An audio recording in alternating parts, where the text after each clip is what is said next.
আসসালামু আলাইকুম, নমস্কার।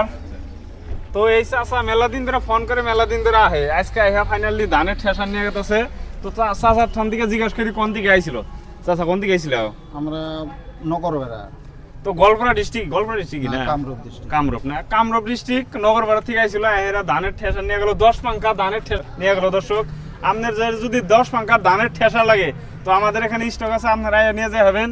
এইদিকে দেখেন যে কি গাড়ি নিয়েছিল, বাইরে একবারে শক্তিমান গাড়ি নিয়েছিল, 4 হুইল গাড়ি নিয়েছিল।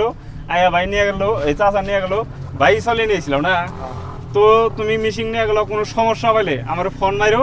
তো যে কোনো সমস্যা হলে আমরা, যদি তোমরা না পারো আমরা যাই ঠিক করে দিবো। এইদিকে একটা দেখেন যে গাড়ির উপরে উঠে নিয়ে গেছে, যেটা যাবো মানকাসর, এটা গেছে আপনার নগরপাড়া, কামরূপ নগরপাড়া। তো আপনাদের যদি লাগে দর্শক, আমাদের এখানে আছে, নিয়ে যাই পারবেন। অ্যাড্রেসটা হলো গোয়ালপাড়া ময়লা বাতার। অ্যাড্রেসটা হলো গোয়ালপাড়া ময়লা বাতার। শোরুমের নাম ভাই এগ্রিকালচার এন্টারপ্রাইজ। ধন্যবাদ। তো আজকে এই গাড়িটাও ডেলিভারি হলো, আজকের ডেটে কমসে কম 10টা ঠেসার ডেলিভারি দিলাম। দর্শক, এটা যাবো জলেশ্বর মেজেরটারি। এটা জলেশ্বর মেজেরটারি পাঠামো। তো যা বন্ধুরা বাইন্দা দিতেছে, আপনারা দেখতে থাকেন। এটা হলো আমাদের মিনাজ।